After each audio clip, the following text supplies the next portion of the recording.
Giat berdoa, minta sama Allah supaya umur kita disampaikan di bulan Ramadan.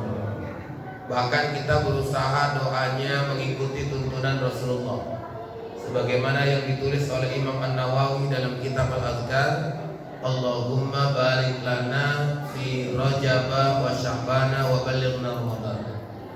Ibu-ibu kadang sibuk menghafal doanya supaya sesuai dengan tuntunan ya Rasulullah.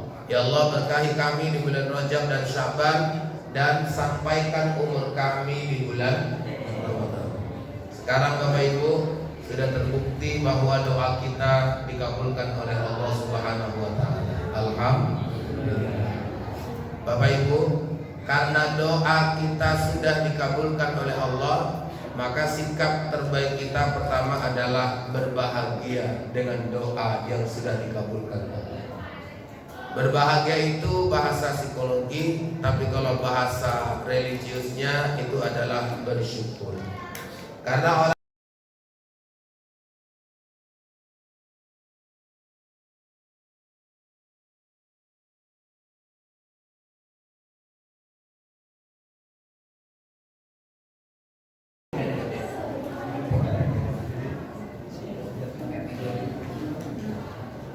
Bismillahirrahmanirrahim.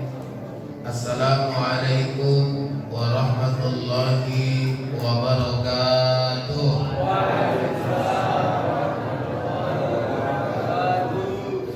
Alhamdulillah, wassalatu wassalamu ala Rasulillah wa ala alihi wa ashabihi wa man wala. Qala Allah ta'ala fil Qur'anil Karim, A'udzu billahi minasy syaithanir rajim. Bismillahirrahmanirrahim. Qul bi fadlillahi wa bi rahmatihi fabidzalika falyafrahu huwa khairum mimma yajma'un. Shadaqallahul 'azim wa sadaqa rasuluhun nabiyyul karim wa nahnu 'ala dzalika minasy syahidin wasyakirin walhamdulillahi rabbil alamin. Kita terus bersyukur kepada Allah atas nikmat dan karunia yang terus hadir dalam hidup kita.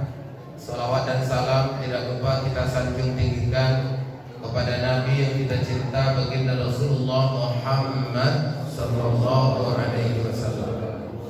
Kita meyakini salawat yang kita lantunkan insya Allah mendatangkan syafaat di hari kemudian. Amin ya rabbal alamin. Yang kita hormati Bapak Ketua dan Pengurus Badan Kemakmuran Masjid Nurul Taqwa yang hadir pada malam ini. Kemudian yang saya hormati dan yang saya muliakan Bapak-bapak, Ibu-ibu, orang-orang tua saya, hadirin wal hadirat yang insyaallah kita semuanya selalu dalam rahmat dan lindungan Allah Subhanahu wa taala. Malam ini kita alhamdulillah memasuki malam ke-9 di bulan Ramadan tahun 1446 Hijriah. Kita malam ini berada di sini dan diberi kesempatan hidup oleh Allah, itu tanda bahwa doa kita telah dikabulkan oleh Allah. Bapak Ibu, sebelum masuk Ramadan kita giat berdoa, minta sama Allah supaya umur kita disampaikan di bulan Ramadan. Bahkan kita berusaha doanya mengikuti tuntunan Rasulullah, sebagaimana yang ditulis oleh Imam An-Nawawi dalam kitab Al-Azkar, Allahumma barik lana fi Rajaba wa Sya'bana wa balighna Ramadan. Ibu-ibu kadang sibuk menghafal doanya supaya sesuai dengan tuntunan ya Rasulullah. Ya Allah, berkahi kami di bulan Rajab dan Sya'ban, dan sampaikan umur kami di bulan Ramadan. Sekarang Bapak Ibu, sudah terbukti bahwa doa kita dikabulkan oleh Allah Subhanahu wa taala. bahwa doa kita sudah dikabulkan oleh Allah, maka sikap terbaik kita pertama adalah berbahagia dengan doa yang sudah dikabulkan Allah. Berbahagia itu bahasa psikologi, tapi kalau bahasa religiusnya itu adalah bersyukur. Karena orang yang bersyukur insya Allah hidupnya bahagia.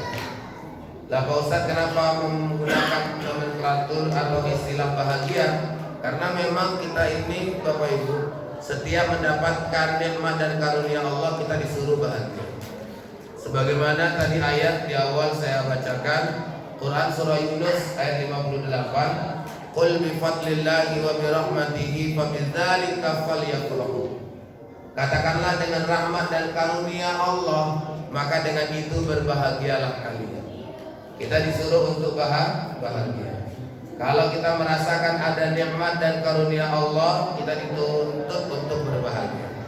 Kenapa dituntut untuk bahagia Pak Ustadz? Supaya kita dapat keuntungan baru dengan rasa bahagia. Bapak Ibu, kalau masuk bulan Ramadan, setel wajah bahagia. Ini kadang-kadang orang kalau sudah masuk Ramadan, apalagi habis sahur sampai menjelang maghrib, malah mukanya disetel lain, ya, supaya orang tahu bahwa aku puasa. Ini salah nih Pak. Jadi kalau kita di bulan Ramadan ini mau puasa, ya, atau misalnya di malamnya, ya tetap setel wajah-wajah kita ini bahagia. Kita kan sudah minta sama Allah masuk di bulan Ramadan. Kita kan udah tahu nih, waktu di bulan Ramadan ada syariat ibadah puasa, menahan lapar dan haus. Ya kalau kita minta masuk Ramadan, ya dengan puasa, janganlah kita menjadikan puasa sebagai alasan. Ya, ini kadang-kadang kita ini wajahnya berubah ketika bulan Ramadan, apalagi pas puasa. Ini salah. Kita ini malu sama Allah. Ya, begitu puasa mukanya lemes, giliran buka puasa mukanya ya, girang. Ya, kecuali nggak ada bukaan di rumah, baru lemes juga. Ya, tapi nggak apa-apa, karena ada masjid sebagai solusinya. Ya, kan? Ya, jadi bilang sama jamaah kita, Pak, ini ketua BKN, pengurus BKN, bilang sama jamaah yang tidak ada bukaan puasa di rumah, silahkan datang ke masjid. Ngapain? Bawa bukaan juga. Iya, untuk ya berbuka puasa di masjid. Bapak Ibu yang dirahmati Allah Subhanahu wa taala, kita tidak boleh menjadikan puasa sebagai alasan. Ini kadang-kadang anak kita mulai suruh belajar nama puasa, dah. Kok bisa anak kayak gitu? Karena nengok mamanya. Ya, mamanya nanti giliran mama gak nyapu, mak. Udah puasa lu aja kok puasa ini gitu kan. Lemes mama kata, dah. Nanti ayahnya ya nggak kerja ya. Ya, puasa menang. Ini libur lah ya. Ini kalau kerja bangunan susah ini gitu kan. Ya, kalau udah puasa kerja bangunan, nanti ayah maunya buka aja. Ya, tapi itu jadi alasan.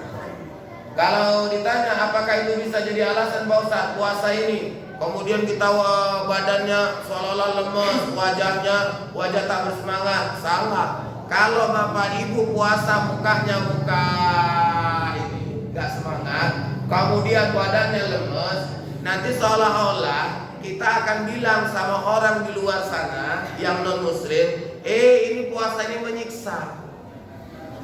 Makanya kita ini jangan sampai wajah kayak gitu. Tengok orang kan malu apa? Ya. Tengok lemah gitu. Kenapa kok puasa? Ya. Orang nengoknya ya Allah kasihan kali lah orang puasa ya. Dia tersiksa kali hidupnya. Padahal enggak Pak. Puasa sama enggak puasa biasa aja. Ya semangat. Bedanya nggak bisa merokok, ya nggak bisa ngunyah, nggak bisa minum. Ya kan Pak, itu aja bedanya. Ya, tapi kalau wajahnya nggak usah dibedakan, supaya jangan ada kesan bahwasanya seolah-olah syariat puasa ini membuat kita menderita. Jangan sampai. Ya kita harus tetap bahagia, karena bahagia itu Bapak Ibu yang dirahmati Allah, bahagia dari cara kita menunjukkan rasa terima kasih kita kepada Allah. Nah, jadi kalau seandainya kita puasa, ya biasa-biasa aja. Ustadz emangnya gimana? Ya sama. Saya juga biasa-biasa aja. Mau puasa mau nggak puasa sama aja. Ya wajah saya tetap sama Pak. Nggak berubah saya. Ya, suka senyum Pak Ustaz, suka. Ya, jadi artinya apa? Memang nggak ada berubah. Ya. Ustaz kalau pas puasa tetap ceramah, tetap. Ya, ada bedanya? Nggak ada. Saya ceramah apa nggak ada bedanya puasa sama nggak puasa. Ya, jangan dibedakan tentang puasa suaranya agak lemas. Assalamualaikum warahmatullahi wabarakatuh. Jamaah pun heran, kenapa Ustaz kok lemas sekali? Puasa. Ya kan nggak boleh. Ada yang nanya lagi, Ustaz kalau pas Ramadan tetap pas puasa tetap ceramah juga. Ya ceramah lah. Ya, itu kalau Ustaz ceramah, ya apa nggak kering tenggorokan Ustaz? Saya bilang, saya kalau nggak ceramah malah kering. Kan masih udah negatif ini semua. Ya, Pak Ustaz kering apa? Bapak tes Pak, nggak usah cakap-cakap, Bapak itu kering juga loh tenggorokan. Ya, nggak percaya tes. Ya, dia aja nggak usah cakap-cakap, kering juga. Makanya biar nggak kering bercakap. Ya, saya kalau diundang ceramah senang kali saya, betul. Ya, senang kali saya.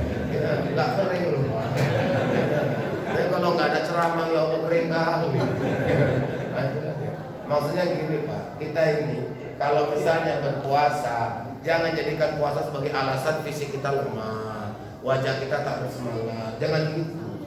Lah kalau kita bahagia, untungnya Pak Ustaz, banyak untungnya. Orang bahagia itu dalam ilmu medis, insya Allah imunnya naik. Tapi kalau orang bawaannya suntuk, bawaannya lemas, malah imunnya turun. Itulah yang bawaannya suntuk aja kalau puasa, asli nengok jam. Kayaknya jamnya mati atau gimana gitu. Kenapa? Karena dia Pak suntuk aja bawaan. Tapi kalau ada yang merasa bahagia, merasa nyaman dengan puasa, dia akan bilang apa? Nggak terasa ya. Nggak terasa. Ya, kenapa? Bentar lagi dia mau buka.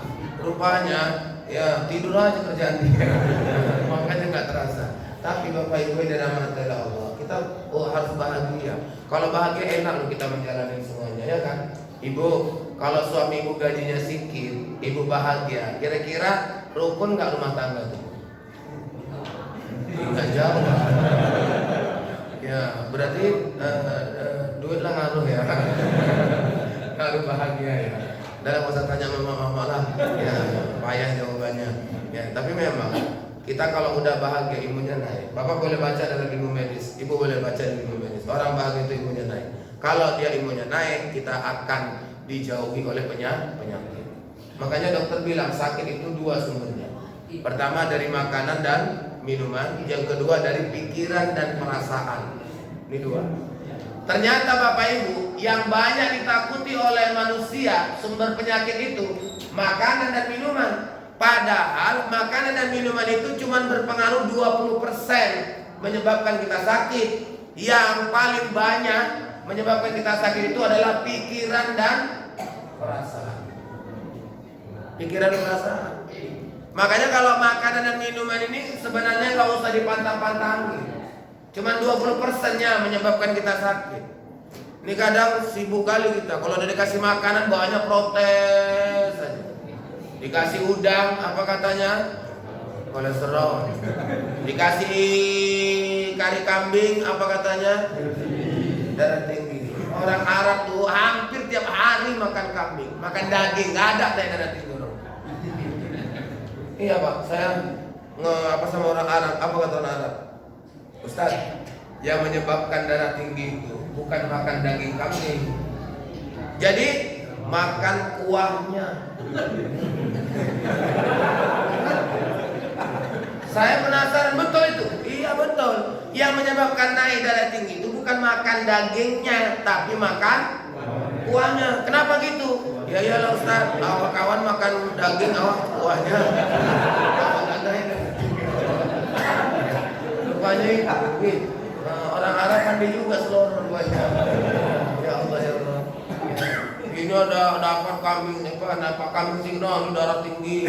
Dikasih peye kacang apa katanya, Bu? Asam urat. Nanti dikasih teh manis apa katanya? Gula. Terakhir nggak makan, nggak minum, malah cepat tinggal. Kenapa kok gitu maksudnya? Nggak usah ditahan-tahan. Kalau Islam tuh ngajarkan cuma satu ayat. Ini amalkan ini, nggak usah ada pantang-pantangan.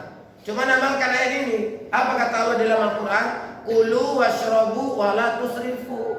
Makanlah, minumlah, dan janganlah berlebih-lebihan. Kata kunci makan minum itu bukan ngatur pola makan, pola minum. Kau jangan makan ini nanti kolesterol. Kau jangan makan ini kau darah tinggi. Kau makan ini. Lama-lama tinggal juga. Kenapa? Karena pikiran, Pak.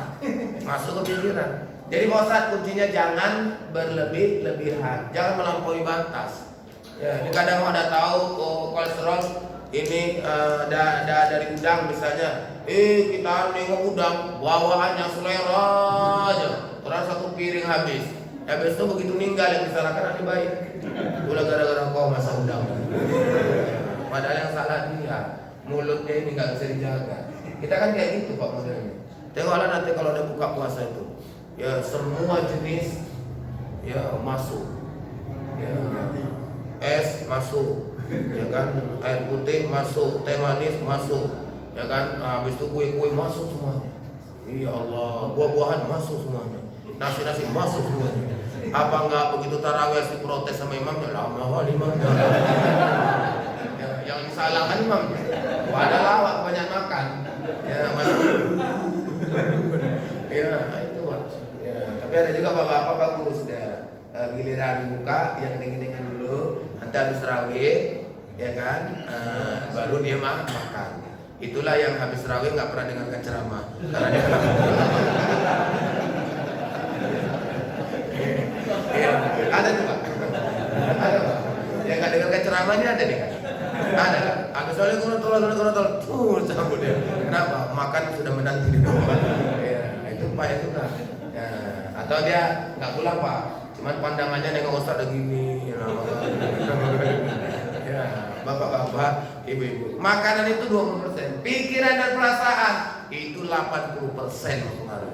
Makanya mantan wakil rektor USU itu pernah waktu saya ceramah, dia bilang gini, Ustaz, yang Ustaz bilang itu betul. Saya diajak makan durian di Bedasagi Ustaz, sama kawan saya. Alhamdulillah Ustaz. Saya sendiri, ya, 2 buah Ustaz.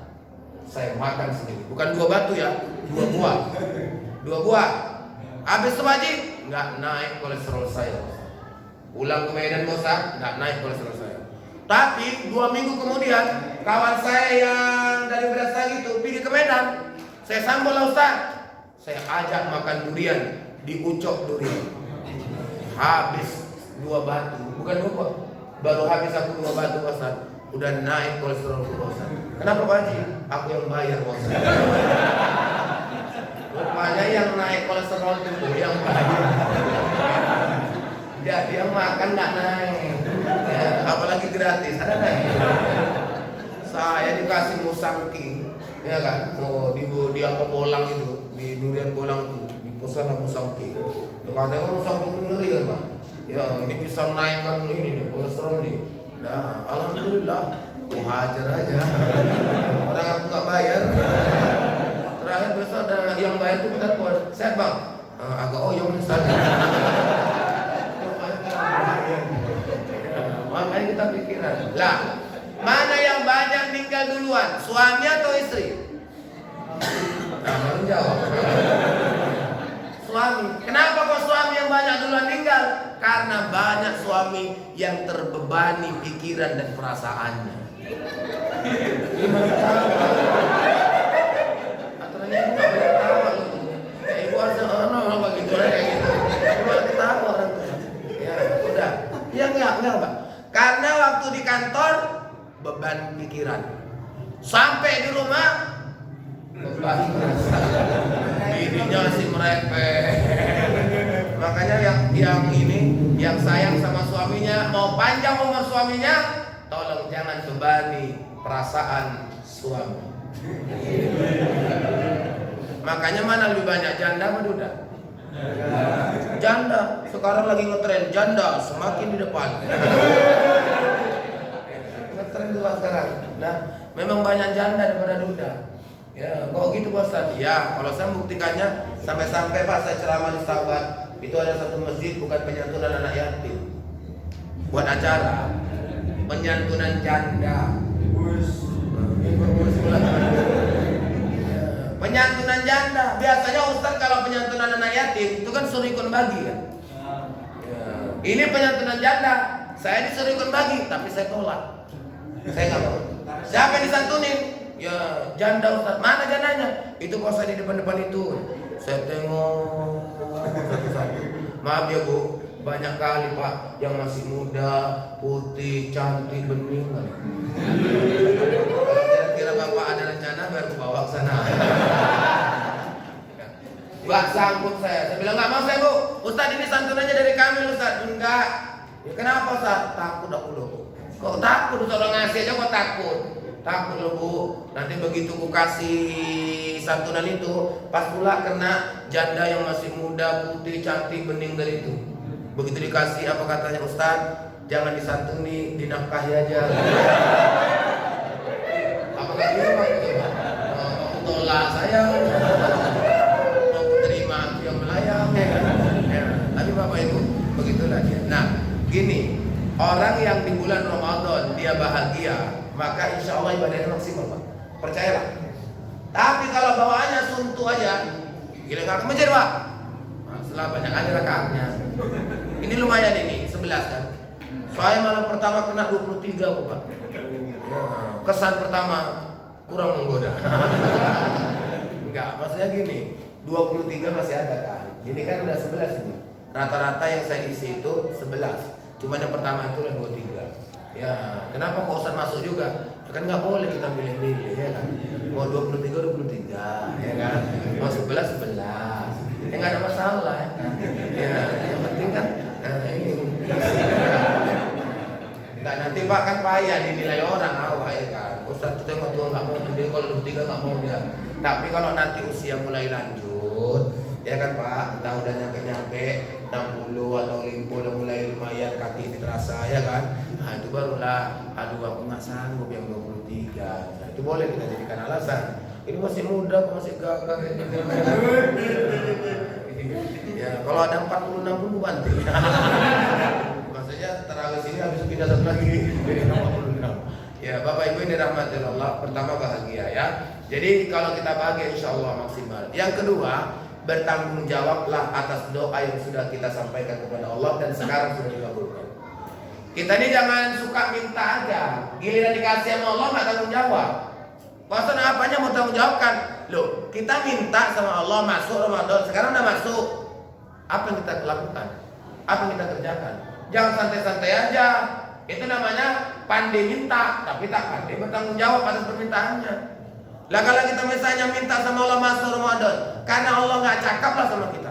Kalau seandainya Allah cakap sama kita, pasti Allah akan bilang apa? Emangnya kok kalau masuk Ramadan mau ngapain? Nah, baru oyong awak jawabnya. Ya aku seperti air mengalir aja lah Allah. Air mengalir kemana ngalirnya? Ya, ke comber, apa ceren ke ini, apa ngancur apa? Ke seksi tank, apa nggak rusak, ya kan? Tapi kita ini harus bertanggung jawab. Maksudnya apa Pak Ustaz? Ini udah dikasih kesempatan Allah masuk Ramadan. Ya manfaatkan Ramadan ini dengan baik. Ya kita istilah dengan amal kebaikan. Kita ini kan minta masuk Ramadan karena kita ngerti keistimewaannya. Maka jangan samakan Ramadan dengan di luar Ramadan. Bedakan. Kalau Bapak Ibu menyaksikan ada perbedaan antara Ramadan dengan di luar Ramadan, Bapak Ibu harus maklum. Itu tanda umat Islam ngerti bahwa Ramadan itu beda dengan bulan yang lain. Makanya jangan aneh kalau seandainya di masjid Ramadan ramai, ya, habis Ramadan ya, makin ramai yang nggak ke masjid. Ya. Ini kalau fenomenanya begitu masuk Ramadan ramai, Bapak Ibu jangan heran, udah santai aja. Berarti itu tanda umat Islam ngerti Ramadan berbeda dengan bulan yang lain. Ini kadang-kadang kan Pak, Bu, ada yang rajin ke masjid nih, mulutnya lancip juga. Ya kan? Giliran Ramadan ramai, yang rajin ke masjid ini cakap, baru aja waktu masuk. Dia kalau nggak Ramadan memang nggak ke masjid. Jadi pas Ramadan masuk dari ke masjid, yang rajin ke masjid ini mulut lancip, wah masuk wah ya. Oh iya ingat aku Ramadan ini ya Pak. Udah itu Pak, yang baru datang itu Pak, besok nggak mau dia datang lagi. Kenapa? Hatiku sudah teriris-iris. Baru sekali aku datang ke masjid sudah disindir sama kawan-kawan itu. Makanya kita di masjid ini Pak, jangan rajin ke masjid, jangan lancip kali. Saya di masjid saya bilang, jangan merasa bahwasanya kita ini rajin ke masjid lantas merendahkan orang lain. Salah. Bapak rajin ke masjid, ibu rajin ke masjid, betul. Tapi merendahkan orang yang tidak ke masjid itu salah. Betul juga ya. Ya, itu salah. Maka kalau ada orang masuk ke masjid, rangkul. Ngerangkulnya kayak mana Pak Ustaz? Buat dia tertarik untuk rajin ke masjid. Ya, kayak mana caranya Pak Ustaz? Udah, kalau ada orang baru datang ke masjid jangan disindir-sindir. Ini baru aja masuk masjid, oh pantesan Bapak datang goyang di masjid nih. Ya besok gak datang lagi lah dia. Bilang sama istrinya, dia aku sekali datang aja udah goyang masjid kan orang tadi. Kalau tiap hari apa nggak hancur masjid itu kan? Udah terakhir apa? Nggak datang. Tapi kalau begitu datang, dirangkul, diajak ngomong, diramah-ramahin Pak, ramah-ramahin. Habis itu ceritanya, jangan cerita-cerita agama dulu. Ini kadang awak mentang-mentang di masjid, ceritanya soal agama aja. Kawan itu kan baru masuk. Ya, baru masuk, jangan cerita-cerita agama. Udah cerita agama, mainnya ayat hadis, ayat hadis, ayat hadis. Kawan tuh oyong dia. Biasanya di tengahnya nomor togel ya kan. Ini judi slot yang ditengoknya masuk ke masjid udah kena ayat, kena hadis. Ya Pak Ustaz kan bagus Pak Ustaz. Iya, bagus, tapi belum tepat sasaran. Ya sama kayak saya ceramah, yang diceramain preman-preman Pak. Kalau saya asih baca ayat, baca hadis, satu-satu cabut tuh. Ya. Tapi mainkanlah contoh-contoh yang ada di lapangan. Maka saya perlu menghafal nomor togel. Ya biar orang nyambung Pak. Kalau awak nggak cerita togel, nggak tahu nomor togel, orang tuh nggak nyambung. Ceramah sama mama-mama, kita harus tahu merek-merek tas, ya kan? Ya, gitulah dakwah itu. Jangan awak asli main kitab aja. Begitu main kitab nanti di masjid. Nah, kalau di masjid boleh Pak. Ngaji kita misalnya pada subuh atau pada maghrib buka kitab boleh kita mainkan. Ya, tapi kan dalam psikologi dakwah harus ngerti awak pasar ini seperti apa kan. Nah Bapak pun gitu. Bila perlu Bapak buat masjid ini, Bang sini Bang, masjid enak Bang. Abang sekarang nggak perlu lagi ngopi di warung. Ya, Abang lihat tuh udah ada dispenser di masjid. Dah, tapi dispenser jangan berani aja dispenser doang. Ya, siapin teh, siapin kopi, siapin gula. Dari mana tuh Pak Ustaz dananya? Pikirkan sendirilah. Masa aku suruh mikirkan? Ya, berapa masjid yang aku tawarkan program kayak gini? Ya, aku yang penting lah mikirkan. Ya, pikirkanlah sendiri. Bapak yakin Pak ada aja tuh Pak yang ngasih tuh. Udah habis kopi, dah masuk kopi dan dari sama-sama ya kan. Di masjid kami pun begitu. Jadi kalau bisa masjid ini, ya nggak apa-apa lah tempat ngopi. Mainkan dulu pemahaman. Oh ternyata ngopi nggak harus di warung. Di masjid juga bisa ngopi. Nah udah enak deh sama kita Pak. Baru masukkanlah tadi pesan-pesan agama itu. Ya gitu Pak caranya. Ya jangan langsung. Udah masuk pesan agama pakai ayat Ustaz. Jangan. Pakai hadis Ustaz. Jangan. Nanti kalau Bapak asal nyampaikan pesan-pesan agama pakai ayat, pakai hadis, nanti kami Ustaz nggak diundang lagi loh Pak. Bapak itu aja ada pandai itu. Udah, apa nggak kawan kami? Rusak lah. Ya nanti. Udah, Bapak mau kalau pakai ayat, pakai hadis Pak. Nanti Bapak dibilangnya apa? Udah macam Ustaz sekarang ya. Nah itu yang bahayanya tuh Pak. Jadi udah pesan-pesan agama biasa aja. Oke, Pak Ustaz jadi kalau ada yang rajin ke masjid biasa aja kita. Pak Ustaz dia Pak Ustaz lucu loh Ramadan ke masjid nggak Ramadan? Nggak ke masjid. Udah Bapak jangan pusing kali. Ya ini kadang kita ini peninggal mikirin orang. Ya maksudnya kayak mana Ustaz? Ya namanya kita kan pengen dia ke masjid juga Pak Ustaz. Iya loh, ingat ya. Kita buat sesuatu untuk dia betah di masjid dan akan selalu ke masjid. Tapi mohon maaf Bapak Ibu ya, Bapak Ibu sehebat apapun hidayah tidak ditanam Bapak Ibu. Ya Bapak kalau salaman sama orang yang gak pernah ke masjid, dia baru ke masjid, salaman, dalam hati berdoa, ya Allah jadikan dia sahabatku yang rajin ke masjid. Gitu Pak. Kalau toh nanti habis Ramadan dia gak ke masjid lagi, ya sudah, berarti dia belum dapat hidayah. Santai aja kita Pak. Nah, sama kayak Bapak buat pengajian di masjid. Ya ada pengajian di masjid kan? Pengajian di masjid, buatlah pengajian. Apa kata masyarakat bilang? Alah, Sama aja dibuat pengajian kan, buat pengajian sama aja. Ya, bagus nggak usah buat pengajian. Jangan gitu lah Pak. Ya, masa masjid nggak ada pengajiannya? Siapa yang mau ngajarin? Ya nggak ada lah kan Pak. Nah makanya masjid ini buat pengajian. Perkara nanti yang diajarin, yang ditausiahin, ngerti atau nggak ngerti, dapat hidayah atau nggak dapat hidayah, itu serahkan sama Allah. Ya gini lah Pak Ramadan ini. Nah kita berprasangka baik, jangan langsung negatif. Alah ini Ramadan aja. Ini Ramadan aja, nggak ada. Udah disepelekan orang. Itu kalau sempat dengar yang bersangkutan sakit kali hatinya, pindah masjid baru tahu. Terakhir masjid Nurul Taqwa, jamaahnya medsos saja lagi ya. Nah artinya apa Bapak Ibu? Artinya kita biasa. Ibu-ibu, Ramadan orang baca Quran rajin. Ibu-ibu ada grup tadarus? Ada, boleh kali sini nih.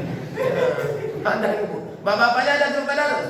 Ada makan gorengan. Ini kok lain di sini. Kayaknya perlu dirupiah nih. Ya, enggak, maksudnya gini, ibu-ibu biasanya Bu, ini kalau saya tahu ya, di masjid-masjid itu Pak, ada tuh grup tadarus biasanya kalau udah Ramadan. Apakah ba'da tarawih atau ba'da subuh? Kalau bapak-bapak memang aku gak berharap kali memang. Ya, bapak-bapak ini kalau untuk nyari grup tadarus sekota Medan ini aja berat kali loh Pak. Karena bapak-bapak ini kalau cerita baca Quran, tingkat kemandiriannya sudah mapan. Ya, bapak-bapak bilangnya apa? Kami Pak Ustadz sudah nggak level lagi tadarus. Jadi kami Pak Ustadz levelnya itu tilawah mandiri. Ya Allah, sopaten apa? Baca Pak? Enggak. Biasanya mandirinya nggak baca. Ya kalau tadarus, ya ini Ramadan aja Pak Ustadz tadarus, ya bagus. Buat tadarus, nanti khataman waktu di ujung kan paten. Waktu nuzul Quran kan Pak? Ya itu khataman, paten. Di masjid-masjid itu buat itu ibu-ibu grup tadarus. Tapi dibilangin grup tadarus itu ingat harus ada yang pintar karena tadarus itu artinya belajar. Jangan mama-mama ini kadang sor-sor. Ada Bu di masjid itu sor-sor tadarus. Buat 2 grup. Yang kanan ngumpul yang pintar-pintar, yang kiri ngumpul yang bodoh-bodoh. Terus yang pintar-pintar nih satu ngaji 1 ribut. Kenapa sih menyalahkan? Salah kok, kau yang salah. Debat orang terus itu. Yang sini tenang. Ya, apa benar? Salah ribut itu kok tenang. Ya kayak mana lah Pak Ustadz, namanya kami nggak tahu apa-apa. Ketua BKM, kalau ada yang baca Quran di masjid buat tadarus, jangan hidangkan makanan. Jangan Pak. Jangan hidangkan makanan. Apalagi lagi tadarus kan? Jangan. Minum boleh, boleh. Tapi kalau makan jangan. Kue-kue jangan. Nanti dibilang pelit BKM-nya Pak Ustadz. Biarkan aja. Kenapa? Karena kalau Bapak kasih makanan, kue-kue, itu bisa mengganggu konsentrasi orang yang baca Quran. Bahkan, maaf, ada yang bakal tersiksa kalau masuk kue ketika baca Quran. Yang paling tersiksa pastinya yang sedang membaca. Begitu dia mulai baca, A'udzubillahi minasyaitonirrajim, masuk risol. Ini yang bacanya suka kan yang manis. Yang ngomong risol. Dihitung dia 5. Bismillahirrahmanirrahim. Intip lagi. Mau tinggal 3. Alif lam mim. Intip lagi. Mau tinggal 1. Sadaqallah. Ya, kok cepat kali Bu. Ya habis risol berarti. Daripada enggak kebagi aku. Ya, tuh Pak. Memang baik Pak, tapi kurang tepat.